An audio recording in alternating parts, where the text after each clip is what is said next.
Subscribe now and press the bell icon. Never miss an update. तो दोस्तों, meaning और definition discuss करने के बाद हम लोग अब डिस्कस करेंगे कंपनी के फीचर्स क्या होते हैं। तो कंपनी अगर आप बनाते हैं तो उसकी कैरेक्टरिस्टिक गुणवत्ता क्या होते हैं, क्या उसमें स्पेशल चीज होता है जिसके लिए आप कंपनी बना सकते हैं, या कंपनी में कौन कौन से फीचर्स होते हैं। तो पहले फीचर्स की बात करूं तो कंपनी बनाने के बाद जो प्राप्त होती है, जो उसका फीचर्स होता है, सबसे इंपॉर्टेंट फीचर्स लिमिटेड लायबिलिटी। मतलब आप अगर कंपनी बना लेते हैं दोस्तों, तो आप उसमें आपकी जो लायबिलिटी होगी वो लिमिटेड होगी। इसका मतलब होता है, मान लीजिए आप कंपनी बना रहे हैं, एज शेयर होल्डर आपने पैसा एग्री किया कि मैं चलो 50,000 तक पैसा लगाऊंगा, और आपने पैसा देकर उसका शेयर ले लिया न्यू कंपनी में, तो आपकी लायबिलिटी वहीं तक थी, आपकी देनदारी वहीं तक थी। उसके बाद मान लीजिए कंपनी अगर बंद हो जाती है, उसको लॉस होता है 5 करोड़ 10 करोड़ का, तो उससे ज्यादा आपको कंपनी को कुछ भी पैसा नहीं देना है, ना कोर्ट ना कोई भी आपसे वसूल सकता है। जबकि इसका उल्टा अगर प्रोप्राइटरशिप फॉर्म आप बनाते हैं, तो अगर आप जितना भी लॉस होता है तो आपको पर्सनल एसेट उसको बेच कर कभी आपको भरपाई करना पड़ता है लॉस को। ये कंपनी के केस में नहीं होता है। कंपनी के केस में जो मालिक होते हैं, जो शेयर होल्डर होते हैं, उनकी लायबिलिटी लिमिटेड होती है उतने अमाउंट तक जितना वो शेयर लेने के लिए एग्री करते हैं। सेकंड फीचर्स की बात करूं तो परपेचुअल लाइफ होता है कंपनी का। इसका मतलब होता है कि जो कंपनी में जो शेयर होल्डर है और डायरेक्टर होते हैं, वो आए जाए, मृत्यु भी हो जाए, तब भी कंपनी लगातार चलती रहती है, उसके लाइफ का कोई एंड नहीं होता।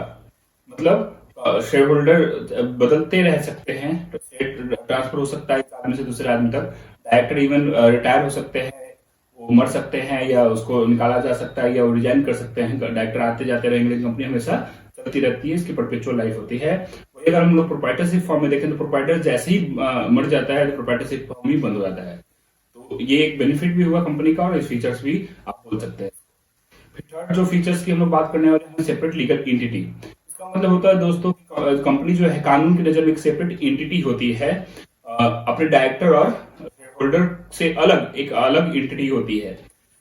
उसका मतलब होता है कि जो मेंबर्स होते हैं, शेयर होल्डर होते हैं, उनका वजूद अलग होता है, डायरेक्टर का वजूद अलग होता है, और कंपनी उन्हीं की तरह एक अलग आर्टिफिशियल पर्सन के रूप में काम कर सकती है। वो अपने नाम पे प्रॉपर्टी खरीद सकती है, मुकदमा कर सकती है, उसमें मुकदमा किया जा सकता है, वो किसी के साथ कॉन्ट्रैक्ट कर सकती है, वो प्रोडक्शन कर सकती है, सेल कर सकती है, इनकम कमा सकती है। जैसे एक नेचुरल पर्सन सारा काम करता है, वैसे वो कर सकती है। ये एक फीचर है कंपनी का। वो आर्टिफिशियल पर्सन होती है, उसके पास सेपरेट लीगल एंटिटी का फीचर भी प्राप्त होता है, उसके पास होता है। नेक्स्ट हम लोग फीचर्स की बात करें तो transfer of shares means company का जो मालिकाना हक है उसको ट्रांसफर किया जा सकता है।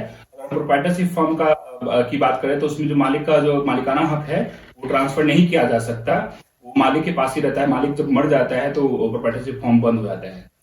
वहीं अगर कंपनी की बात करें तो कंपनी में हमारे पास जो मालिकाना हक है वो शेयर हम किसी को भी फ्री होकर ट्रांसफर कर सकते हैं पैसे के एवज में, या फ्री कर सकते हैं, या किसी दूसरे कंसिडरेशन के एवज में अपने मालिकाना हक को ट्रांसफर कर सकते हैं। ये भी कंपनी का बहुत इंपॉर्टेंट फीचर्स है।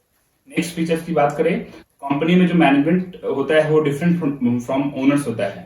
इसका मतलब क्या हुआ दोस्तों, कंपनी में जो है मालिक कोई और लोग हो सकते हैं और मैनेजमेंट कोई और चला सकता है। अगर मैं एग्जांपल लूं तो रिलायंस कंपनी है, टाटा कंपनी है, उसमें शेयर होल्डर तो लाखों में होते हैं, जो मालिक तो लाखों में होते हैं, लेकिन उसका जो मैनेजमेंट होता है वो कोई 5-7 आदमी ही संभाल रहा होता है। ये फीचर सिर्फ कंपनी में ही होता है।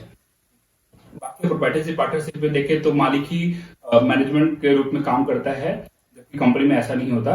शेयर होल्डर मान लीजिए अनपढ़ हुआ, अनएडुकेटेड हुआ, उसका एक्सपीरियंस की कमी हुई, तब भी वो कोई एक्सपीरियंस पर्सन को डायरेक्टर रूप में हायर करके कंपनी चलवा सकता है।